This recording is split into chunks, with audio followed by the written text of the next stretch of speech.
Assalamualaikum warahmatullahi wabarakatuh. Salam. Saudara-saudara anggota Partai Republik di seluruh Indonesia, di Sabah, Sarawak, dan Semenanjung Malaysia, saudara-saudara para pengurus Partai Republik provinsi, kabupaten, kota, dan kecamatan di seluruh Indonesia. Salam sehat untuk kita semua. Saudara-saudara tentu harap-harap cemas menunggu apa yang akan terjadi esok, lusa, atau beberapa minggu, beberapa pekan yang akan datang terhadap partai kita, Partai Republik.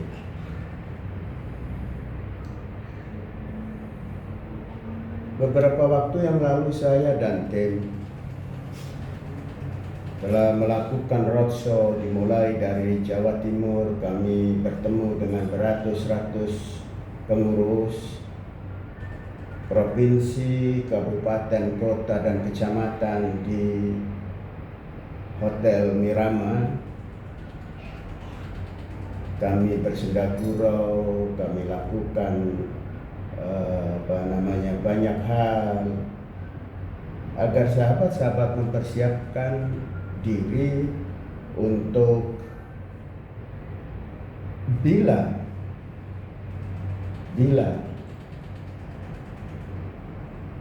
verifikasi administrasi lolos, maka kita akan melanjutkan ke verifikasi faktual.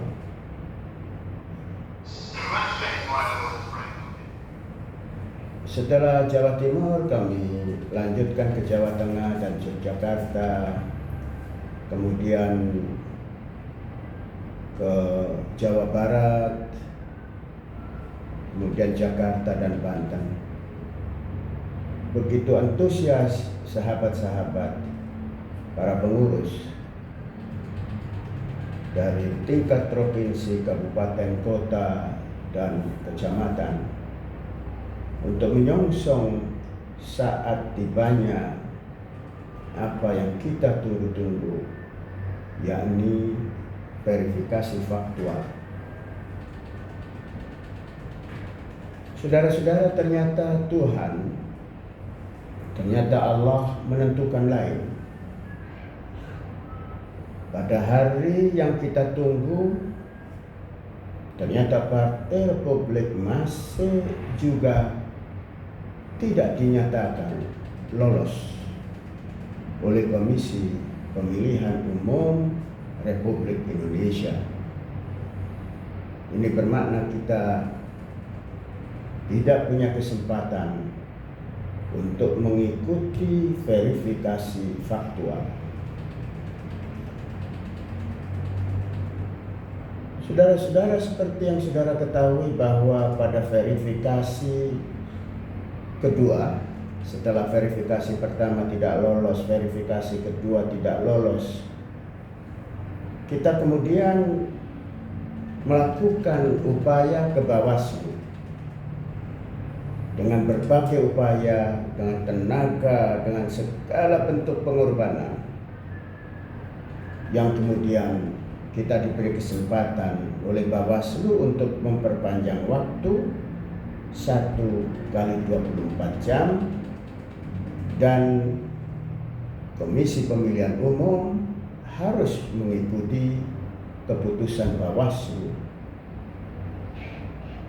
dan itu sudah tertera dalam peraturan dan perundangan. Sekali lagi, sahabat-sahabat kita di Kemayoran ini bekerja bertungkus lumus siang malam untuk memasukkan data yang ada. Data tentang kepengurusan, data tentang keanggotaan. Begitu gigih, begitu readiness-nya mereka untuk membantu kita semua. tanpa harus mengeluh, tanpa harus berkeluh kesah tentunya, karena mereka tahu bahwa kita sedang memperjuangkan sesuatu, yakni Partai Republik harus menjadi peserta pemilu. Saudara-saudara yang amat saya hormati, apakah kemudian setelah KPU RI menyatakan Partai Republik masih belum lolos, itu adalah akhir dari perjalanan Partai Republik di tahun 2024 ini? Tentu saja tidak. Karena masih ada lagi step proses yang bisa kita lalui, dan itu adalah final proses, di mana ketika kita ditetapkan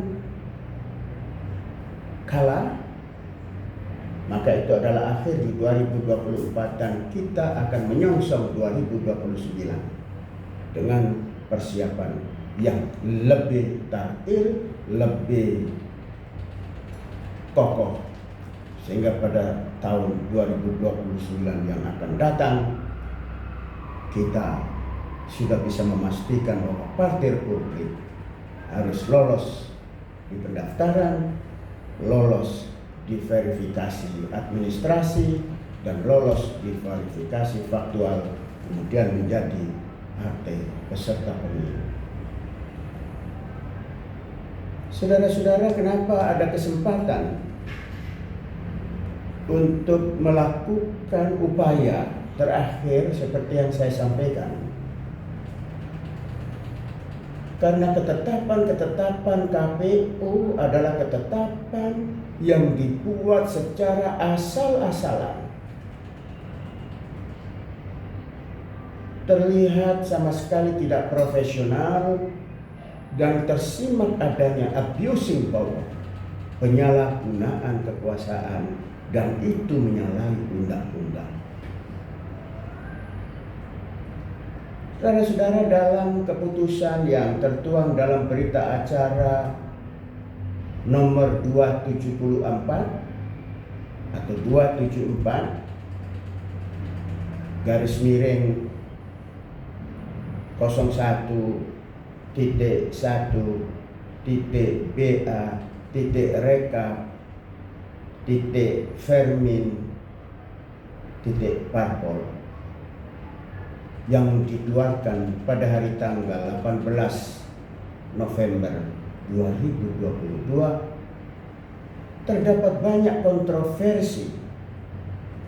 Disebutkan bahwa terkait dengan kepengurusan, banyak hal yang ditetapkan tidak memenuhi syarat, tetapi dalam sublampirannya, setelah kita klarifikasi satu persatu, maka 34 provinsi ditetapkan MS, 466 kabupaten kota ditetapkan MS, beberapa TMS, begitu juga beberapa ribu daripada kecamatan dinyatakan MS. Dan kalau kita hitung menurut peraturan dan perundangan yang dibuatnya sendiri, maka Partai Republik telah memenuhi persyaratan 100% provinsi, 75% kabupaten kota, dan 50% bahkan lebih kecamatan yang ada dihitung dari jumlah kabupaten kota yang saya sebutkan di atas. Jadi inilah yang saya sebut sebagai keputusan yang asal-asalan, Kemudian ditentang keanggotaan, ada keputusan-keputusan yang juga sangat kontroversial. Bukan saja bertentangan dengan keputusan nomor 230 yang sudah dikeluarkan sebelumnya, yang karena itu kita mengajukan gugatan atau permohonan kepada Bawaslu, tetapi juga bertentangan dengan keputusan 274 beserta sublampiran yang terkait yang tidak terpisahkan dengan keputusan 274 itu sendiri. Ada keanggotaan dengan KTP di Jakarta Pusat misalnya, ada KTP yang bernik Cempaka Putih, Kecamatan Cempaka Putih, kita tempatkan di Kecamatan Menteng, ditolak, ditetapkan tidak memenuhi syarat. Ada juga dengan kasus yang sama, KTP Cempaka Putih ditempatkan di Kecamatan Menteng, Jakarta Pusat, dinyatakan MS. Jadi sangat-sangat asal-asalan. Banyak lagi beribu-ribu. Sementara kalau tidak ada keputusan-keputusan yang kemudian asal-asalan, keputusan KPU di 274 harus mengikuti keputusan KPU di berita acara nomor 230, maka Partai Republik telah memenuhi persyaratan keanggotaan. Karena apa? Karena kita sudah memasukkan data terkait dengan keanggotaan 400.000 lebih, sementara kebutuhannya keseluruhan adalah 208.000 atau 228.000. Saya lupa menghitungnya secara tepat. Jadi saudara-saudara, peluang inilah yang kemudian akan kita gunakan sebagai dasar alasan kita untuk mengajukan gugatan ke Pengadilan Tata Usaha Negara. Saudara-saudara yang amat saya hormati, ada satu hal lagi yang membuat kita semua muskil, bahwa yang namanya pemilihan umum itu adalah sesuatu yang amat mustahab di dalam perjalanan hidup berdemokrasi di Republik Indonesia tercinta ini. Bahwa KPU sebagai penyelenggara pemilihan umum, bahwa Bawaslu sebagai pengawas dari penyelenggaraan pemilihan umum seharusnya terbuka dengan partai politik dan eksponennya, tidak tertutup. Tidak menganggap partai politik ini sebagai objek pelengkap penderita semata-mata dengan berbagai alasan. Bertemu dengan komisioner KPU menjadi sesuatu banget bagi partai politik. Seakan-akan kita harus bertemu dengan siapa di Republik tercinta ini. Padahal mereka diangkat, mereka ditetapkan sebagai abdi negara ad hoc untuk melayani partai politik. Saudara-saudara, kita tidak harus membandingkan KPU dengan CNE, dengan KPU di luar negeri, di negara-negara yang maju misalnya. Cukup saya bandingkan dengan KPU yang ada di Timor Leste, negara kecil yang pernah bergabung dengan Indonesia dan kemudian melepaskan diri sekarang sebagai negara berdaulat, telah melakukan banyak pemilihan umum. Dan saudara-saudara, antara KPU Timor Leste dengan eksponen partai politik, mereka sangat terbuka. Partai politik setiap saat bisa berkonsultasi Ada pengalaman saudara-saudara Partai Republik bertemu dengan komisioner, mengajukan audiensi, dan kemudian diterima dengan beberapa partai politik. Menurut LO kita, menurut wakil sekjen kita, terlihat body language yang komisioner sangat-sangat tidak pada tempatnya di dalam menerima partai politik sebagai partnernya di dalam mereka bekerja. Dan hal-hal seperti ini terjadi, rumor-rumor terjadi, banyak rumor yang sama sekali tidak bisa kita terima, dan itu menunjukkan keraguan kita tentang profesionalisme petugas-petugas KPU di dalam menjalankan tupoksinya, dan ini akan menjadi salah satu penekanan di dalam surat gugatan kita Partai Republik ke Pengadilan Tata Usaha Negara. Saudara-saudara yang amat saya hormati, ada pepatah Arab yang mengatakan man sara ala darbi wasala. Barang siapa yang berjalan di atas jalan yang lurus, maka dia akan sampai. Kita punya hak terkait dengan hak asasi manusia untuk ikut serta menjadi peserta pemilihan umum,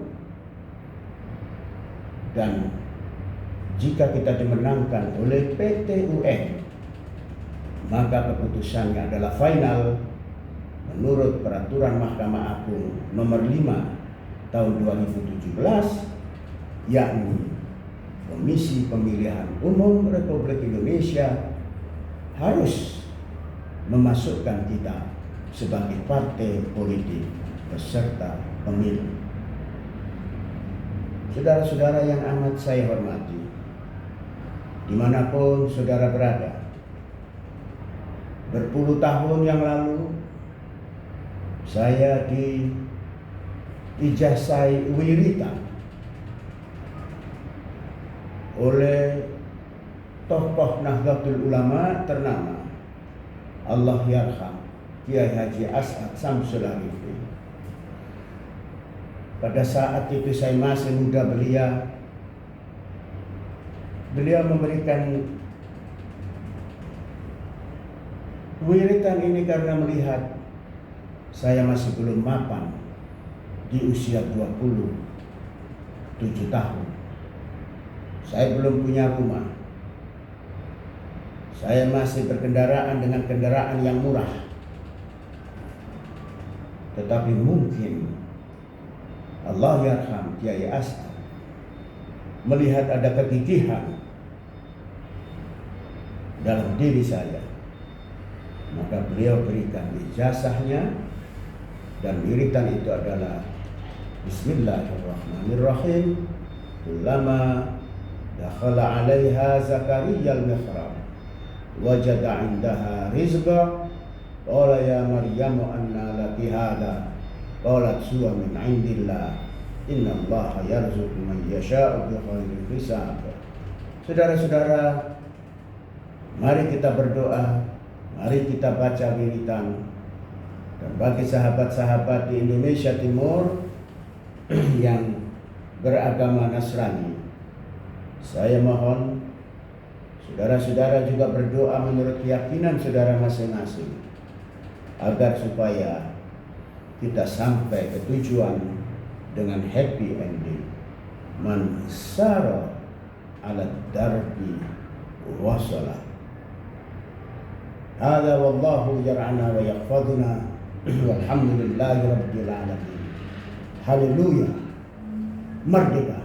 Merdeka.